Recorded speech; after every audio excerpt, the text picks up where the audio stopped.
আসসালামু আলাইকুম, সকলকে আমন্ত্রণ জানাচ্ছি এনটিভি নিয়মিত আয়োজন সংলাপ প্রতিদিনে। দর্শক যে যেখান থেকে দেখছেন আশা করি সবাই ভালো আছেন। আজ আমাদের সংলাপে থাকছে গুরুত্বপূর্ণ কিছু ঘটনা, যেখানে দেখা যাচ্ছে বেশ কয়েকদিন ধরে সোশ্যাল মিডিয়া ঘাটলে আমরা দেখতে পাচ্ছি কিছু নৃশংস ধর্ষণের ঘটনা, হত্যাকাণ্ড, এমন কিছু বিষয় নিয়ে আলোচনা করব। এছাড়াও সমসাময়িক আরও বিষয় থাকবে। আমাদের সাথে আজ স্টুডিওতে উপস্থিত আছেন দুজন অতিথি। আছেন শেখ তানভীর বারী হামিম, তিনি ঢাকা বিশ্ববিদ্যালয়ের ছাত্রদল নেতা, এছাড়াও বিগত ডাকসু নির্বাচনের জিএস প্রার্থী ছিলেন। আমাদের সাথে আরও একজন আছেন জাতীয় ছাত্র শক্তির সভাপতি জাহিদ হাসান। আপনাদের দুজনকে আমন্ত্রণ জানাচ্ছি আমাদের আজকের আলোচনায়। যেমনটি আমি প্রথমে বলছিলাম, আজকের দিনের একটি খুবই মর্মান্তিক ঘটনা আমার মনে হয় আপনারাও জেনে থাকবেন, যে রামেশা হত্যাকাণ্ড। এবং গত 7 দিনে এরকম প্রায় 4 জন শিশুকে নির্মমভাবে হত্যা করা হয়েছে ধর্ষণের পরে। শুধু এটাই না, পারিবারিক বিভিন্ন জেরেও আমরা দেখেছি গাজীপুরে 5 জনকে গলা কেটে হত্যা করে রাখা হয়েছে। এই জিনিসগুলো এত নৃশংসতা ঘটছে একের পর এক, এই জিনিসগুলোকে আসলে কতটুকু আমরা শাস্তির আওতায় আনতে পারছি? আমি যদি প্রথমেই হামিম ভাইয়ের কাছে আসি। আপনি দেখলেন যে আজকে যে রামেশা হত্যাকাণ্ড একটি অত্যন্ত পৈশাচিক এবং নির্মম হত্যাকাণ্ড ঘটানো হয়েছে, এবং পুলিশ কিন্তু ইতিমধ্যে এটা বলেছে যে এটা যাকে সন্দেহভাজন ছিল এবং যিনি অভিযুক্ত তিনি কিন্তু আজকে যাকে অ্যারেস্ট করা হয়েছে ইতিমধ্যে কিন্তু আদালতে তিনি স্বীকারোক্তি দিয়েছে, সোহাগ নামে একজন। এবং আপনি দেখুন যে আমাদের কাছে মনে হয় এটা একদম একটি সামাজিক অবক্ষয়ের কিন্তু একটি মূল অংশ বলে আমাদের মনে হয়েছে। কারণ আপনারা দেখেন যে বিশেষ করে শুধু রামেশা হত্যাকাণ্ড না, গত 5-7 দিন আপনি দেখলেন জাহাঙ্গীরনগর বিশ্ববিদ্যালয়ে যে একজন নারী শিক্ষার্থী তিনি যাচ্ছিলেন, তাকে কিন্তু একজন পথচারী কর্তৃক বিভিন্নভাবে তাকে ধর্ষণ করা হলো। সুতরাং এই যে বিভিন্ন অংশ বা বিভিন্ন ঘটনা ঘটছে, এগুলো কিন্তু কোনো বিচ্ছিন্ন অংশ নয়, বরং দীর্ঘদিন যে সমাজের অবক্ষয়, অর্থাৎ আমাদের যে সামাজিক যে মিল বন্ধন বা সামাজিক যে নৈতিকতা, সেইগুলোর কিন্তু দীর্ঘদিন ধরে আপনার নৈতিকতার স্থলন দিনের পর দিন। এবং তার থেকে বড় কথা বিচার প্রক্রিয়া, আপনার এখানে কিন্তু আইনের সুশাসন ছিল না, বিচার প্রক্রিয়া ছিল না। সুতরাং তারই একটি বহিঃপ্রকাশ মনে হচ্ছে। কিন্তু আপনারা দেখছেন আসলে এটা তো একটি অ্যাজ ইউজুয়াল কথা যে এই কাহিনীগুলো ঘটছে, কিন্তু আপনার দেখতে হবে যে এগুলো বিচারতা আসছে কিনা, তার যথোপযুক্ত শাস্তি নিশ্চিত হচ্ছে কিনা। এই বিষয়গুলো কিন্তু যদি আমরা রাজনৈতিক দৃষ্টিতে থাকি তাহলে আমাদের এগুলো দেখতে হবে। এবং আপনারা দেখছেন যে গত কয়েকদিনে যে ঘটনাটি ঘটেছে, আপনার জাহাঙ্গীরনগর বিশ্ববিদ্যালয়ের সেই যে কালপিট, তাকে কিন্তু এখনও ধরা যায়নি, তাকে এখনও কিন্তু পুলিশ আপনার খুঁজছে। কিন্তু আজকে আমরা দেখলাম যে রামেশা হত্যাকাণ্ডের যিনি অভিযুক্ত তাকে কিন্তু ইতিমধ্যে অ্যারেস্ট করা হয়েছে এবং আদালতের আওতায়, বিচারের আওতায় তাকে নেওয়া হয়েছে। সুতরাং আমার মনে হয় যে আমরা ধীরে ধীরে শুধুমাত্র আইন এবং বিচারের শাস্তি যদি আমরা নিশ্চিত করি তাহলেই হবে না, বরং সামাজিকভাবে আমাদের যে অবক্ষয় ঘটে গিয়েছে একটি আপনার ন্যাশনাল কনসেনসাস, একটি কাউন্সিলিং, এটা কিন্তু আমাদের দরকার আছে। আমি যদি জাহিদ ভাইয়ের কাছে একটু আসি, হামিম ভাই একটি কথা বলছিলেন, বিচার প্রক্রিয়া, আইনের সুশাসন ছিল না, যথাযথ বিচার হচ্ছে কিনা। আপনার কি মনে হয় যথাযথ বিচার হচ্ছে? আপনাকে ধন্যবাদ, দর্শকদেরকেও ধন্যবাদ জানাই। ব্যাপারটা হলো ক্ষমতাকে কীভাবে ডিল করবেন আপনি, এবং খুবই গুরুত্বপূর্ণ। আপনি যখন বিশ্ববিদ্যালয় রাজনীতি করেন, ছাত্র রাজনীতি করেন, সে অবস্থা আপনি ক্ষমতাকে কীভাবে ডিল করবেন এটা বড় প্রশ্ন। ধরুন আমাদের ছাত্রদলের বন্ধুরা এখন এসে বলছেন যে এটা একটা নৈতিক স্খলন আছে, সামাজিক অবক্ষয় আছে। এই সকল ব্যক্তিরাই যখন অন্তর্বর্তীকালীন সরকার ক্ষমতায় ছিলেন, ইন্টারিম গভর্নমেন্ট ক্ষমতায় ছিলেন, তখন তারা বলছিলেন দেশে আইন শৃঙ্খলা পরিস্থিতির অবনতি করছে। অন্তর্বর্তীকালীন সরকারের সময় আমরা দেখেছি এরকম খুন হয়েছে, আমরা আসিয়া হত্যাকাণ্ড দেখেছি অন্তর্বর্তীকালীন সরকারের সময়। তখন ওনাদের কাছে এই সকল ঘটনার ব্যাখ্যা ছিল যে ইন্টারিম গভর্নমেন্ট দেশের আইন শৃঙ্খলা পরিস্থিতিকে ট্যাকেল করতে পারছে না।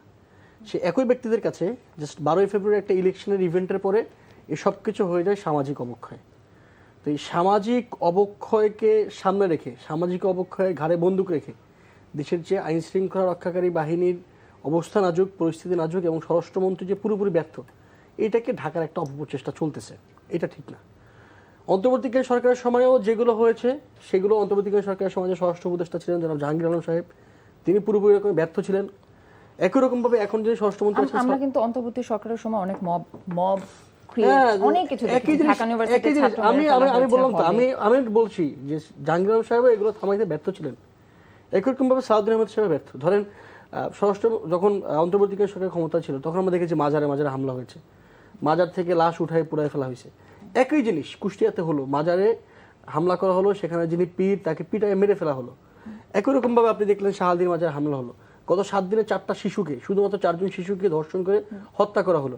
এর বাইরে আরো যা যা আছে সেগুলো আপনারা গণমাধ্যম কর্মীরা আরো ভালো জানেন। এই সব কিছু করছে, সবকিছু সামাজিক অবক্ষয় বলে আপনি আপনার দেশের আইন শৃঙ্খলা পরিস্থিতি আপনি নিয়ন্ত্রণ করতে পারছেন না। এবং আপনি দেখবেন এই যত যা কিছু ঘটে, স্বরাষ্ট্রমন্ত্রীর কোনো স্টেটমেন্ট নেই এই ব্যাপারে। ধরেন অন্তর্বর্তীকালীন সরকারকে, আমি তো এটাই বলছি, তাদের সময় আইন শৃঙ্খলা পরিস্থিতি বাজে ছিল, কিন্তু দেখবেন আপনি প্রত্যেকটা মাজারে হামলার পরে তারা অ্যাটলিস্ট একটা স্টেটমেন্ট দিত যে এইটা পরিকল্পিত মব, আমরা এটার বিরুদ্ধে ব্যবস্থা নেওয়ার চেষ্টা করছি। কিন্তু আপনি দেখেন গত 3-4 মাস হলে ইলেকশন হয়ে গেল, স্বরাষ্ট্রমন্ত্রীর এই ব্যাপারে দেশের আইন শৃঙ্খলা পরিস্থিতি, গাজীপুরে একই পরিবারে 5 জনকে গলা কেটে হত্যা করা, গত 7 দিনে 4টা শিশুকে ধর্ষণ করা, শাহালির মাজারে হামলা হওয়া, কুষ্টিয়াতে মাজারে হামলা করে সেখানে পীরকে পিটায় মেরে ফেলা, এবং আরও যা যা কিছু আছে, কোনো ব্যাপারে স্বরাষ্ট্রমন্ত্রীর বিন্দুমাত্র কোনো স্টেটমেন্ট পাবেন না। তিনি আছেন বিএনপি সরকারের যত অপকর্ম, বিএনপি সরকারের সংস্কার বিরোধী যত অবস্থান, এ সকল অবস্থানকে কিভাবে করে ট্যাকেল করা যায়, কিভাবে এর পক্ষে সম্মতি উৎপাদন করা যায়, কিভাবে এর পক্ষে যুক্তি দেওয়া যায়, সেই সকল ব্যাপার নিয়ে ব্যস্ত আছেন আপনি। আমি বলছি না যে একদিনে এই স্বরাষ্ট্রমন্ত্রী এমন কোনো আসমানি কোনো কিছু নিয়ে আসেন না, একদিনে পৃথিবীর সব কিছু পাল্টায় ফেলবেন, আমি তার থেকে আশাও করি না, এটা সম্ভব না। কিন্তু একটা মানুষের ন্যূনতম দায়বদ্ধতা থাকতে হয় তার জনগণের প্রতি, যারা তাদেরকে ভোট দিয়ে সরকারে পাঠাইছে তাদের প্রতি ন্যূনতম দায়বদ্ধতা থাকতে হয়। তারা যে মানে যখন পার্লামেন্টে বসে বলেন 2/3 মেজরিটি, এই 2/3 প্রতি কিংবা পুরো 3/3 প্রতি ন্যূনতম দায়বদ্ধতা থাকতে হয়, সেই জায়গা থেকে এগুলো অ্যাড্রেস করতে হয়। আপনি দেখবেন স্বরাষ্ট্রমন্ত্রীর কোনো স্টেটমেন্ট নেই ব্যাপারে, তিনি এগুলো নিয়ে যেভাবে ওয়াকি বলে না, দেশে মানুষ মারা যাচ্ছে, বাচ্চা ধর্ষণের শিকার হচ্ছে, তাদেরকে গলা কেটে মেরে ফেলা হচ্ছে, এই ব্যাপারে তিনি কোনো কিছু বলছেন না। তিনি আছেন তারেক রহমানের সকল অপকর্মের সংস্কারবিদ অবস্থান, সেগুলোকে তারেক রহমানের হয়ে কিভাবে করে মানুষের সামনে উপস্থাপন করে সেগুলো নিয়ে ব্যস্ত আছেন। ফলত সামাজিক অবক্ষয়, নৈতিক স্খলন, এইটা সমাজের গুরুত্বপূর্ণ অনুষঙ্গ বটে, কিন্তু আপনি যখন সরকার হয়ে ডিল করতে চান, আপনি যখন ক্ষমতার পার্ট, তখন আপনি সামাজিক অবক্ষয়ের মতো এরকম এনজিও মার্কা কথাবার্তা বলতে পারেন না। তখন আপনাকে বলতে হবে যে এইগুলো আইন শৃঙ্খলা পরিস্থিতির অবনতি, এবং we are trying to do level best, আমরা সর্বোচ্চ কাজ চেষ্টা করছি, কী করছি সেটা আপনার বলতে হবে যে আমরা এই জিনিস করার চেষ্টা করছি, কিন্তু সরকার সেটা বলে না, আমাদের সরকার দলীয় বন্ধুরা সেটা বলে না। আপনার থেকে যদি জানতে চাই যে কি কি করতে পারে শাস্তির আওতায় আনতে, আমরা তো প্রতিনিয়ত দেখছি এমন, প্রতিনিয়ত আপনার মতামতটা কি? মানে এখন এটা তো মানে সরকার কি করবে, পুলিশ কি করবে, স্বরাষ্ট্রমন্ত্রী কি করবে, এটা তো খুবই স্পষ্ট ব্যাপার যে আপনি যখন দেখছেন যে এই সকল জায়গাতে বিভিন্ন জায়গাতে ধর্ষণ হচ্ছে, খুন হচ্ছে, এই মাজারগুলোতে হামলা হচ্ছে, আপনি সেখানে পুলিশকে স্ট্রং করতে হবে, পুলিশের ফোর্সকে স্ট্রং করতে হবে। ধরেন শাহালির মাজারে যখন হামলা হলো, আমরা দেখলাম সরকারের পক্ষ থেকে বলা হচ্ছে জামাতের লোকজন করছে, তো জামাতের লোকজন করছে তো কি হয়েছে? যখনই তারা মানে সরকার যখন ফোর্স এনফোর্সমেন্টের বদলে ন্যারেটিভের খেলা খেলেন, তখন বোধহয় সরকার দুর্বল। তারা এসে ন্যারেটিভ দিচ্ছেন যেটা জামাতের লোকজন করছে, জামাতের লোকজন এই মাজার বিরোধী, জামাতের লোকজন মববাজ। তো জামাতের লোকজন মববাজ তো কি হিসাবে জামাতের লোকজনকে অ্যারেস্ট করেন? আপনি কি সরকারে যখন বসে আছেন, যখন আপনার কাছে ল এনফোর্সমেন্ট এজেন্সি আছে, তাহলে আপনি চিন্তা করবেন যে ব্যক্তি অপরাধ করেছে জামাত নাকি বিএনপি নাকি এনসিপি নাকি বাম নাকি, আপনি এটা চিন্তা করতে পারবেন না। যে অপরাধী তার বিরুদ্ধে আপনার কঠোর হইতে হবে। সরকার করে কি, সরকার ল এনফোর্সমেন্টের বদলে ন্যারেটিভের খেলা খেলেন। তারা এসে মানে এটাতে জামাত করছে তো কি হয়েছে? আপনি জামাতের লোকজনকে ধরেন, যদি তারা জামাত হয়, আপনার তো এই পরিচয়ের জায়গায় যাওয়াই যাবে না যে আপনি জামাত, এটা কি জামাত করছে, বিএনপি করছে নাকি এনসিপি করছে নাকি বাম ডান করছে, যে করছে সব আপনাকে অ্যারেস্ট করেন। ধরেন কয়টা অ্যারেস্ট হয়েছে? শামীম ভাই, আপনি কি কিছু বলতে চান? দেখুন, আপনার শাহালি মাজার ঘটনায় ভিডিও ফুটেজ দেখে ইতোমধ্যে 3 জনকে গ্রেফতার করা হয়েছে, এবং বিএনপি বা সরকার দলীয় যারা আছেন তারা কেন বলতো যে এটা জামাত করেছে? কারণ যে 3 জনকে গ্রেফতার করা হয়েছে ভিডিও ফুটেজ দেখে, তারা প্রত্যেকে জামাতের রাজনীতির সাথে যুক্ত। আরেকটি কথা হলো, দেখুন, আমাদের প্রয়োজন সহযোগিতা। আমরা যদি 2 দিন পর পর প্রত্যেককে ব্যর্থ বানানোর একটি অপচেষ্টা করি, তাহলে সফলতা আমরা ক্রেডিট কাদেরকে দিব? আজকে আপনি বলছেন সালাউদ্দিন আহমেদ ব্যর্থ, কালকে আরেকজন আসবে তাকে বলবেন ব্যর্থ। অর্থাৎ বিরোধিতা করার জন্য বিরোধিতা নয়। আমরা তো চাই একটি ঐক্যবদ্ধ বাংলাদেশ, যেখানে আপনাদের সকলের সহযোগিতা প্রয়োজন। আমরা সকলে মিলেমিশে এক টেবিলে বসে আমরা আলোচনার ভিত্তিতে একটি সমাধানে আসবো, এটাই তো। কিন্তু আমরা দেখি যে শুধুমাত্র বিরোধিতা করার কারণেই আমাদের যারা রয়েছে তারা বিরোধিতা করছে। বিশেষ করে আপনি দেখুন যে তারা কথায় কথা বলে তারেক রহমান অপকর্ম। গত এই যে 3 থেকে 4 মাস আপনার সরকারের গঠনের সময়কাল যাচ্ছে, তারেক রহমানের অপকর্ম কি? তিনি খাল খনন কর্মসূচি শুরু করেছে, এটা তার অপকর্ম? তিনি ঘরে ঘরে ফ্যামিলি কার্ড দিচ্ছেন নারী প্রধানদের, এটা তার অপকর্ম? সুপ্রিম কোর্ট সচিবালয় বাতিল করেছে, এখানে বিচার বিভাগের আপনার ব্যালেন্সের প্রয়োজন রয়েছে, প্রত্যেকটার বিভিন্ন ব্যাখ্যা রয়েছে। অপকর্মগুলো আপনার বলতে, আপনি ধরো বিরোধিতা করার জন্য সবসময় বিরোধিতা করেন। আপনার এখানে আপনি দেখবেন যে এখন একটা ঘরে একজন চাচা তার ভাতিজিকে ধর্ষণ করেছে, এর দায়ভার সরকার কিভাবে নেবে? সরকার দায়ভার যখন যাবে তখন সে অপরাধীকে গ্রেফতার করবে না। তারা তো সরকার তো বর্তমান যারা অপরাধী রয়েছে তাদেরকে গ্রেফতার করছে, আইনের আওতায় আনছে। কিন্তু এই অপকর্মগুলো কমানোর জন্য সরকারের পক্ষে আমি তো বললাম যে সরকারকে এখানে আপনি শুধু যে বিচার ব্যবস্থা নিশ্চিত করলেই হবে না, এইগুলো আপনার সামাজিকভাবে একটি কনসেনসাস তৈরি করতে হবে, নাগরিকদের ভিতর বিভিন্নভাবে কাউন্সিলিং করতে হবে। যেই কাউন্সিলিং আপনার শুধুমাত্র যারা আপনার বিভিন্নভাবে নাগরিকদের শুধু যারা সুনাগরিক বা শহরের নাগরিক তাদেরকে ক্ষেত্রে নয়, এটা একদম গ্রাম পর্যন্ত চলে যেতে হবে। কিন্তু এই ক্ষেত্রে আমাদের সহযোগিতা প্রয়োজন। আমরা সরকার তো একা চাইলে এটা করতে পারবে না, এবং আমরা যদি শুধু বিরোধিতা করার জন্য বিরোধিতা করি সেই ক্ষেত্রে কিন্তু আমাদের যে কাঙ্ক্ষিত বাংলাদেশ, সেই বাংলাদেশে আমরা পৌঁছাতে পারবো না। দেখুন, এই যে আপনি বলছিলেন যে একদম গ্রাম পর্যায়ে পর্যন্ত কাউন্সেলিং লাগবে, আমরা কিন্তু শহরেও এই ধরনের ঘটনা দেখে থাকি। যেমন জাহাঙ্গীরনগর বিশ্ববিদ্যালয়ে একটি ঘটনা দেখেছি, এবং এখনো আন্দোলন সেখানে চলমান। সংশ্লিষ্ট 6 জনকে গ্রেফতার করেছে, তারপরও একটি উত্তাল পরিবেশ আমরা দেখতে পাচ্ছি। কেন? মানে ভিসি তো আশ্বাস দিয়েছেন, তারপরও কেন সবসময় উত্তেজনা ক্রিয়েট করে রাখবে ছাত্র জনতা? আসলে ব্যাপারটি হচ্ছে, আমাদের যেহেতু দীর্ঘ 17 বছর বাংলাদেশে কোনো রাজনীতি ছিল না, এক প্রকার জনমত বা জনকণ্ঠস্বরকে ত্রুটিবদ্ধ করে রাখা হয়েছিল, তাদের ত্রুটিকে চেপে রাখা হয়েছিল। অর্থাৎ এই জুলাই আগস্ট গণঅভ্যুত্থানের পরে আপনি দেখবেন সকলের যত চাওয়া পাওয়া, যত আন্দোলন, যত আপনার রাজপথে বারংবার নামা, কিন্তু আমাদেরকে বুঝতে হবে যে আমরা যদি একটি বিচার ব্যবস্থা নিশ্চিত করতে চাই, আমরা যদি একটি আইনের শাসন প্রতিষ্ঠা করতে চাই, আমরা যদি কোনো অপরাধীর বিচার ব্যবস্থা নিশ্চিত করতে চাই, আমাদেরকে সময় দেওয়া প্রয়োজন। এখন আপনি যদি যেই বেশিরভাগ জায়গায় আপনি দেখবেন যে মুভমেন্টগুলো হয় বিচার দাবিতে, প্রত্যেকটা কিন্তু পলিটিক্যাল মুভমেন্ট। এইখানে কিন্তু আপনি দেখবেন না যে যারা অরাজনৈতিক বা সাধারণ মানুষ তাদের সেই মুভমেন্টে এঙ্গেজমেন্ট আছে, শুধুমাত্র বিরোধিতা করার জন্য বিরোধিতা। আপনি কেবল কিছুক্ষণ আগে তাকে প্রশ্ন করেছেন আমাদের যে সমালোচক, যে আপনার সমাধান দেন, তারা বললে এটা সরকার ভাববে। নো, বাংলাদেশের একজন নাগরিক হিসেবে এই ভাবনা আপনারও, এই ভাবনা আমারও, এই ভাবনা আমরা এখানে যারা উপস্থিত আছি সকলে। সুতরাং সকলে মিলে আমাদের সিদ্ধান্তে আসতে হবে, এবং সবসময় সরকারকে সহযোগিতা করতে হবে। এই সরকার জনগণের প্রতি জবাবদিহিতা আছে কি নেই, সেটা তো আগামী 5 বছর পর নির্বাচনে জনগণ সেটি প্রমাণ করবে। সেটা তো আপনি খালি চোখে বললেই হবে না, কেননা জনগণ বিশ্বাস রাখে, আস্থা রাখে বলেই তো এই সরকার আজকে 2/3 মেজরিটি নিয়ে তারা সরকার গঠন করেছে। সুতরাং সেই সময় পর্যন্ত আমাদের ছেড়ে দিতে হবে যে জনগণের প্রতি জবাবদিহিতা বিএনপি সরকার ছিল কিনা, সেই জবাব তো জনগণ তাদের ব্যালটের মাধ্যমে দিবে, সেই পর্যন্ত আমাদেরকে ওয়েট করতে হবে। আচ্ছা জাহিদ ভাই, আপনার কাছে আমার একটি অন্য বিষয় প্রশ্ন, যে আমরা দেখেছি যে ডুয়েটে কিন্তু একটি আন্দোলন চলমান এখন বিসির নিয়োগ বাতিল নিয়ে। বিগত সরকারেও কিন্তু আমরা দেখেছি যে সরকার ক্ষমতা আসে, সরকার দলীয়, আপনারা যাকে বলছেন যে দলীয়, কেন দলীয় নিয়োগ হচ্ছে, যদি তিনি যোগ্য হন তাহলে দলীয় নিয়োগ যদি হয়, কেন এত উত্তেজনা কেন?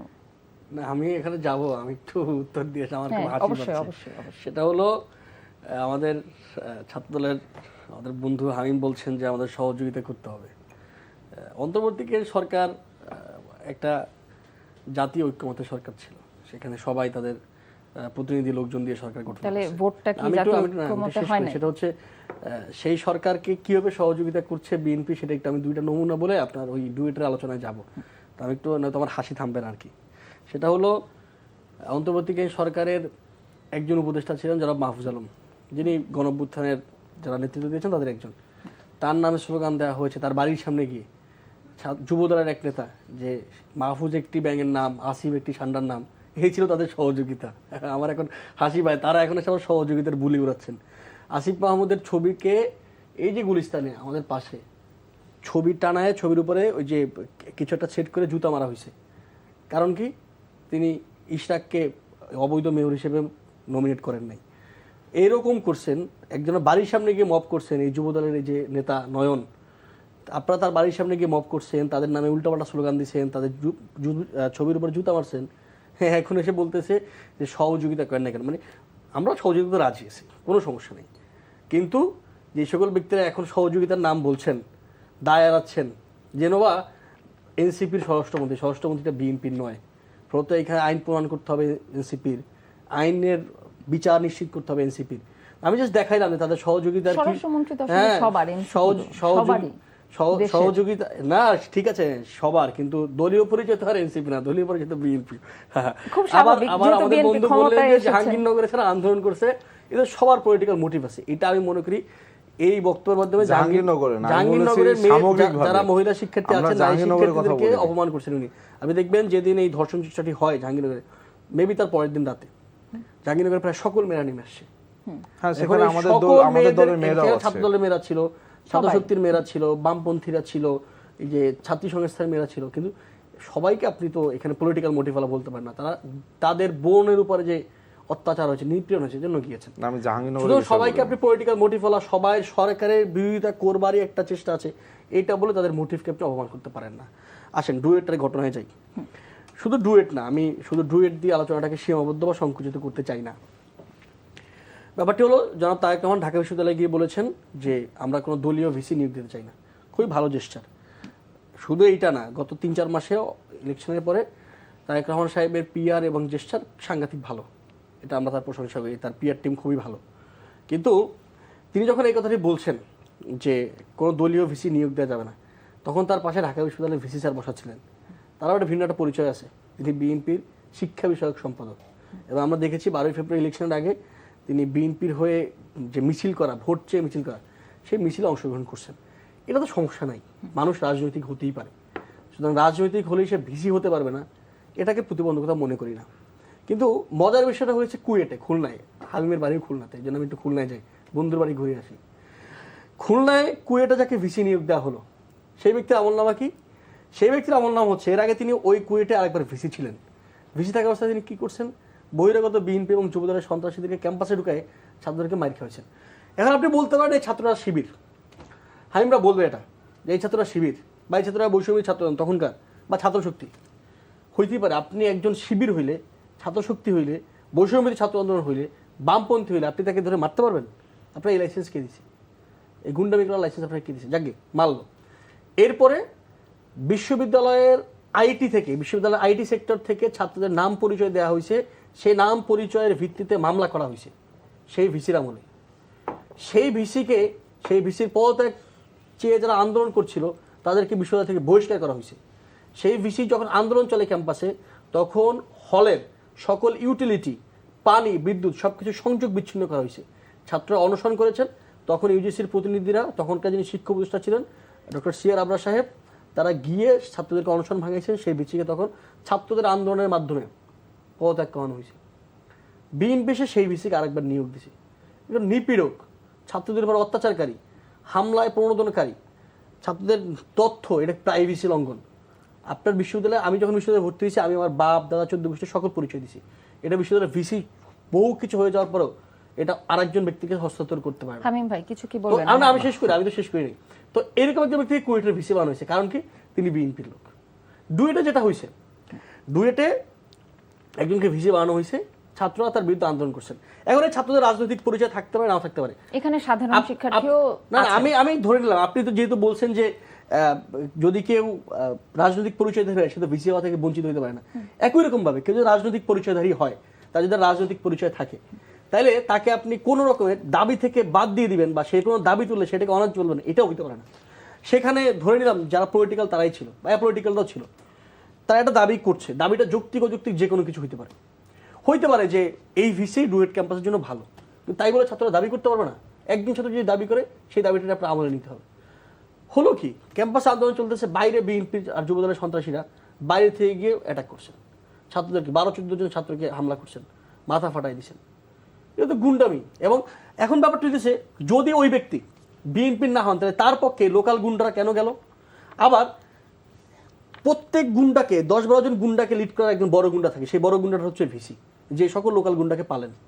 তো ফলত দলীয় পরিচয় থাকলে, রাজনৈতিক পরিচয় কিংবা রাজনৈতিক মতাদর্শ থাকলে তিনি যে ভিসি হইতে পারবেন না, ব্যাপারটা এরকম না। কিন্তু আপনি দলীয় পরিচয়ের মাধ্যমে যখন ছাত্রদের উপর নিপীড়নকারী হিসেবে আবির্ভাব হন, যেটা আমরা কুয়েটের ঘটনায় দেখলাম, আপনাকে আমি বললাম একদম ফর্দ ধরে, ডুয়েটে যারা দেখলাম গাজীপুরে, একই রকমের ঘটনা, সেইখানে এই সকল ব্যক্তিরা ভিসি হইতে পারবেন না।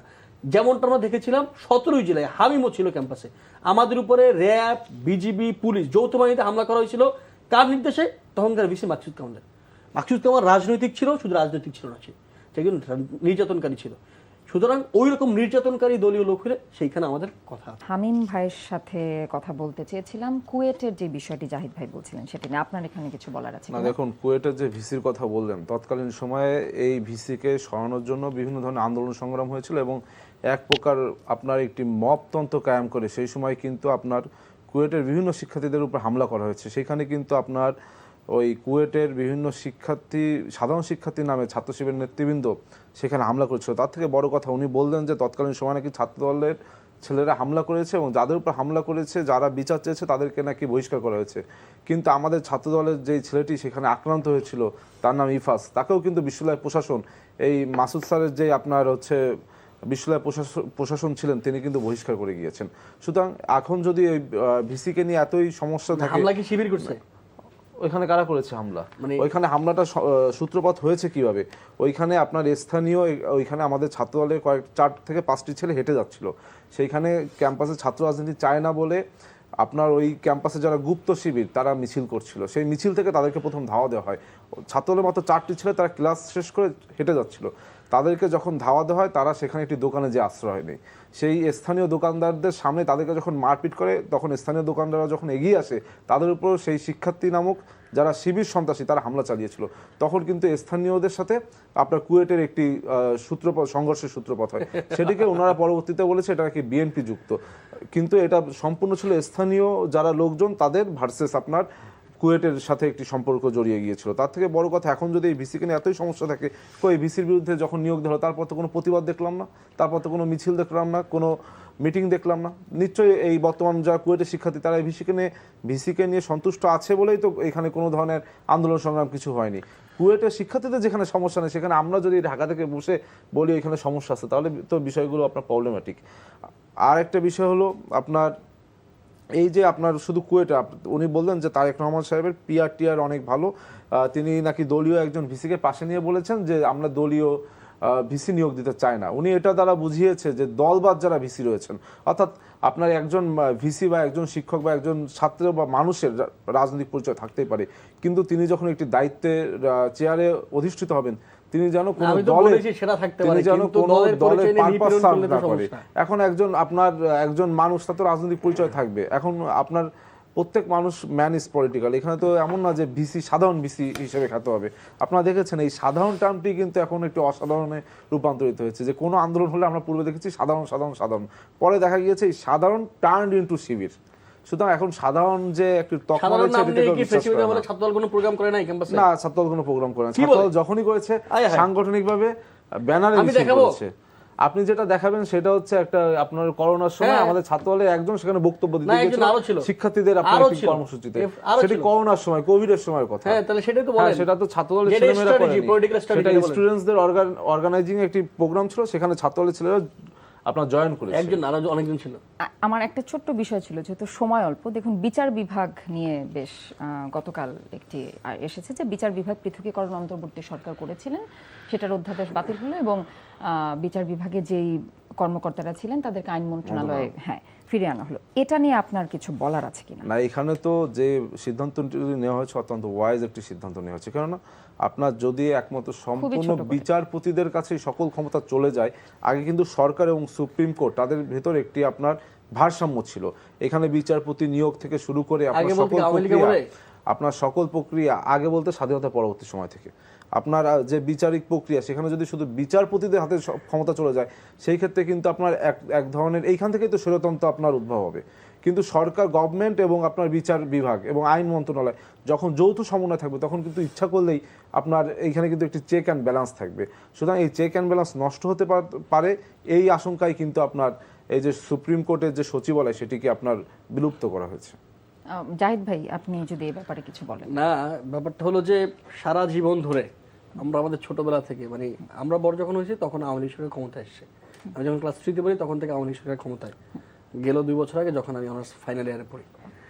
তো এই পুরো আমার মানে বোধ হওয়ার পর থেকে অনার্স ফাইনাল ইয়ার পর্যন্ত আমরা শুনলাম যে বাংলাদেশকে সংস্কার করতে হলে সবচেয়ে বড় যেটা দাবি, সেটা হলো বিচার বিভাগ এবং নির্বাহী বিভাগকে আলাদা করতে হবে। এখন এসে বিএনপির মুখে আবার কি শুনতেছি, যে আইন মন্ত্রণালয়ের সঙ্গে সুপ্রিম কোর্টের আবার একটা সামঞ্জস্য থাকতে হবে, তাহলে আলাদা কেমন হলো? ওনারা যে সারা জীবন ধরে যেই পলিটিক্যাল ম্যানিফেস্টেশন বাংলাদেশের মানুষের সামনে করেছেন, আজকে সেটাকে আবার অস্বীকার করতেছেন যে আইন মন্ত্রণালয়ের সঙ্গে বিচার বিভাগের নাকি একটা বা সুপ্রিম আপনি একটা কথা বলেন তো, বিচারপতিরা তাদেরও তো একটু না, জবাবদিহিতার জায়গা আমি আছে, তারা শেষ কি করি জবাবদিহিতার না। বাইরে থাকবে? আমি শেষ করি না, তারা কোথায় জবাবদিহিতা মানে করবে? আমি শেষ করি না। তো ব্যাপারটা হচ্ছে যে তারা নাকি এখন আবার আইন মন্ত্রণালয়ের সঙ্গে ওই বিভাগের সঙ্গে আবার সুপ্রিম কোর্টের একটা সমন্বয় সামঞ্জস্য ইত্যাদি থাকতে হবে, নয়তো নাকি বিচারকরা বা বিচারপতিরা অতিরিক্ত পাওয়ারফুল হয়ে উঠবেন। তাহলে সুপ্রিম কোর্ট সচিবালয়ের কাজ কি?